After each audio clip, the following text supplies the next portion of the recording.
Bismillah. Assalamualaikum warahmatullahi wabarakatuh. Kuncinya 3 menguasai diri itu. Yang pertama engkrateia, yang kedua libertas, yang ketiga autarkia. Jadi engkrateia itu menguasai emosi, dorongan-dorongan, insting, perasaan, penguasaan diri atas kesenangan, penderitaan, dan lain sebagainya. Jadi engkrateia itu, kalau kita kenal diri kita, emosi kita, sekarang saatnya kita kuasai emosi kita.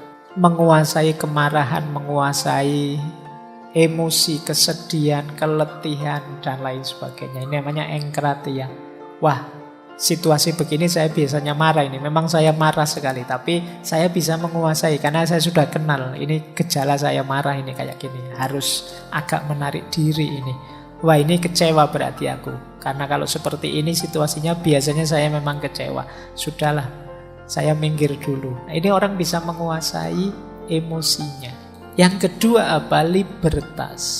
Libertas itu bekerjanya rasionalitas. Secara mandiri, secara merdeka, yang tidak dipengaruhi oleh emosi. Ya, libertas itu kebebasan.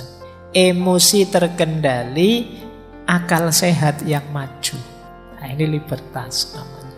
Jadi kalau kita sudah kenali diri, saatnya menguasai diri. Menguasai diri itu menguasai emosi, kemudian mengedepankan akal sehat, rasionalitas.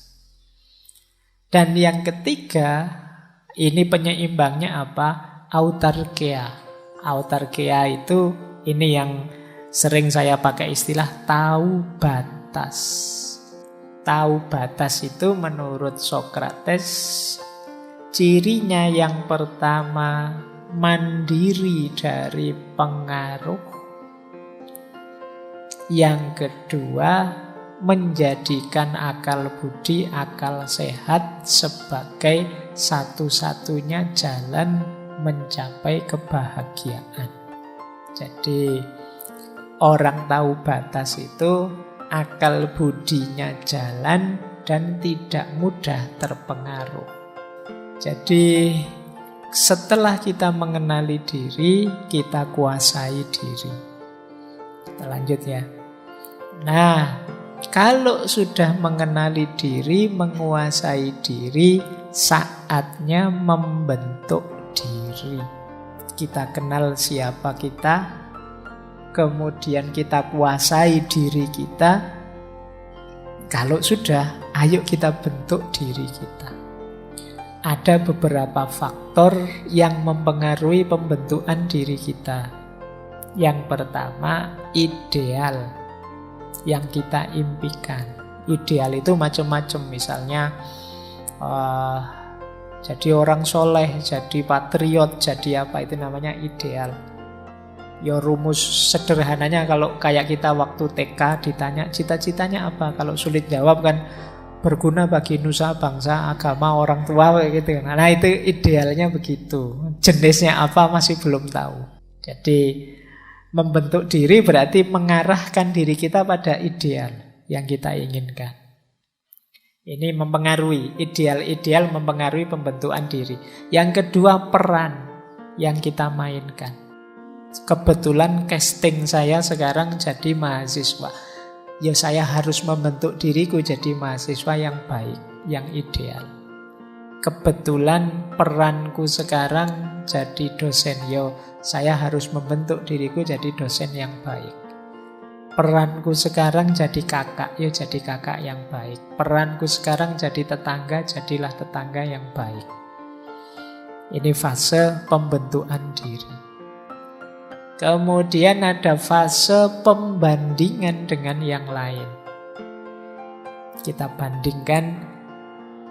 Kalau kita misalnya tadi ideal dosen yang baik itu bagaimana? Boleh dengan cara membandingkan dengan yang lain.